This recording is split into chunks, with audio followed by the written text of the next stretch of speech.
당신이 가지고 있던 큰 부담 하나를 지금 덜어드리겠습니다. 이걸 기억하세요. 우리는 모든 것에 대해 의견을 가질 필요가 없습니다. 최저임금을 인상해야 하는가? 지구온난화는 얼마나 심각한가? 부동산 가격은 앞으로 어떻게 될 것인가? 이런 질문을 받으면 우리는 어떤 의견을 말해야 한다고 느낍니다. 부끄럽지 않으려면, 무시당하지 않으려면 기본적인 지식을 갖추고 의견을 제시할 수준이 되어야 한다고 생각하죠. 그렇게 우리는 3가지 잘못을 저지릅니다. 첫째, 전혀 관심이 없는 주제에 대해서 의견을 쏟아냅니다. 둘째, 대답할 수 없는 질문에 대해 의견을 내려고 합니다. 증시는 언제 폭락할까? 돌아오는 여름은 얼마나 더울까? 같은 질문에 말이죠. 세 번째 실수가 가장 큽니다. 복잡한 문제에 대해 너무 성급하게 답변하려고 합니다. 부족한 논리로 의견을 내려 하다 보니 부담만 더 심해지죠. 이에 유럽에서 가장 주목받는 지식인이자 경영인 롤프 도벨리는 이렇게 말합니다. 모든 것에 대해 의견을 가지고 있을 필요는 없다. 의견이 없다고 지적으로 떨어지는 사람이 아니다. 의견이 없다는 사실에 대해 부끄러워하지 마라. 의견이 없다는 것은 우리가 누릴 수 있는 자유이자 권리다. 오늘날 진짜 문제는 정보의 과부하가 아니라 의견의 과부하다. 수많은 이슈가 쏟아지고 있습니다. 정치, 사회, 경제에 대한 문제가 하루에도 수십 개씩 생기고 모든 이슈가 하나같이 중요하다고 합니다. 우리는 뒤처지지 않기 위해, 동료와의 대화에서 부끄럽지 않기 위해 모든 문제에 대해 의견을 갖추려고 하죠. 이런 우리에게 롤프 도벨리는 책 불행 피하기 기술에서 마음을 편하게 할 방법을 알려줍니다. 마음속에 너무 복잡해 통을 마련해 두는 겁니다.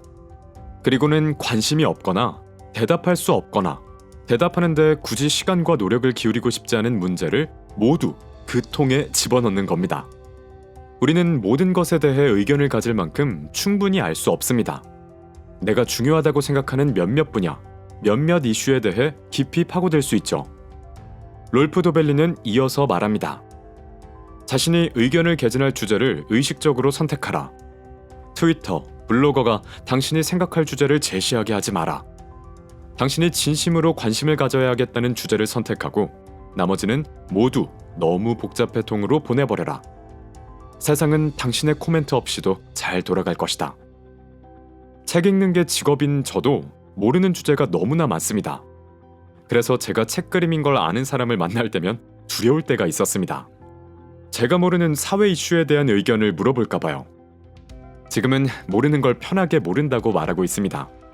모르는 걸 모른다고 말하는 사람이 진짜라는 걸 알고 있기 때문입니다. 제가 선택한 분야에서 깊고 넓은 지식을 추구하면 되니까요. 그렇다면 나에게 중요한 이슈라면, 의견을 개진해야 한다면 어떻게 해야 할까요? 시간을 가져야 합니다. 그리고 조용히 그에 대해 글을 써봐야 합니다. 글을 쓰는 것은 생각을 정리하는 최고의 방법이죠.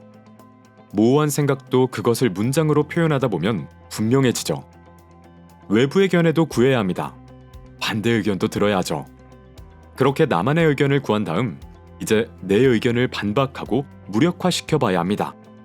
그래야 내 논리가 탄탄한 것인지 알 수 있죠. 세상에 대한 관심을 끄라는 것이 아닙니다. 부패, 독재, 차별에 관심을 끄라는 것도 아닙니다. 할 거면 제대로 하고 술자리에서 안주거리 정도로 삼을 거면 괜히 시간 낭비하지 말라는 거죠. 정말 중요하다고 생각되는 문제가 있다면 사람들의 마음을 움직이는 글을 쓰고 연설을 하세요.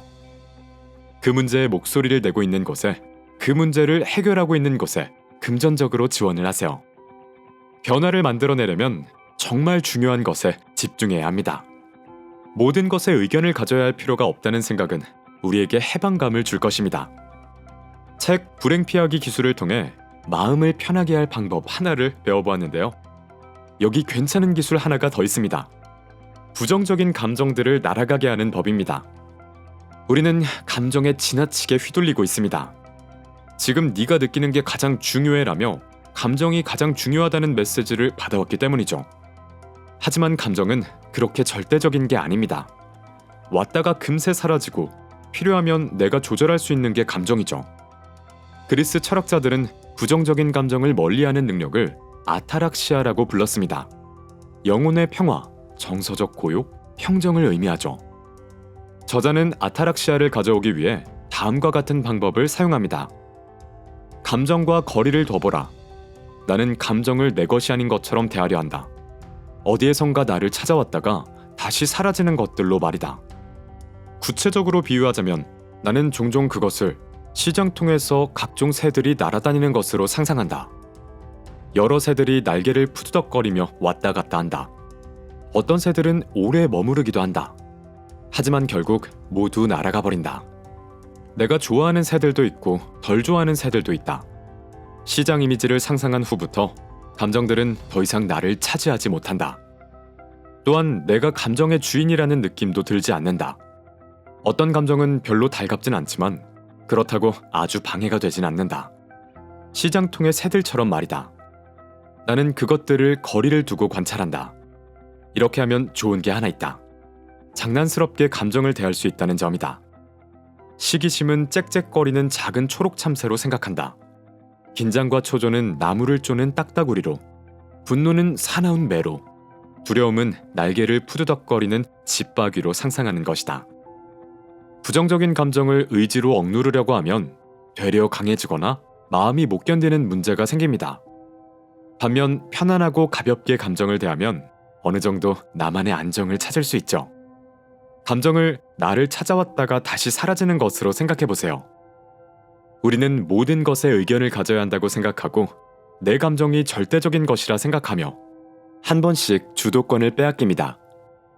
주도권을 되찾아 내가 원하는 방향으로 나아갑시다. 책그림이었습니다. 감사합니다.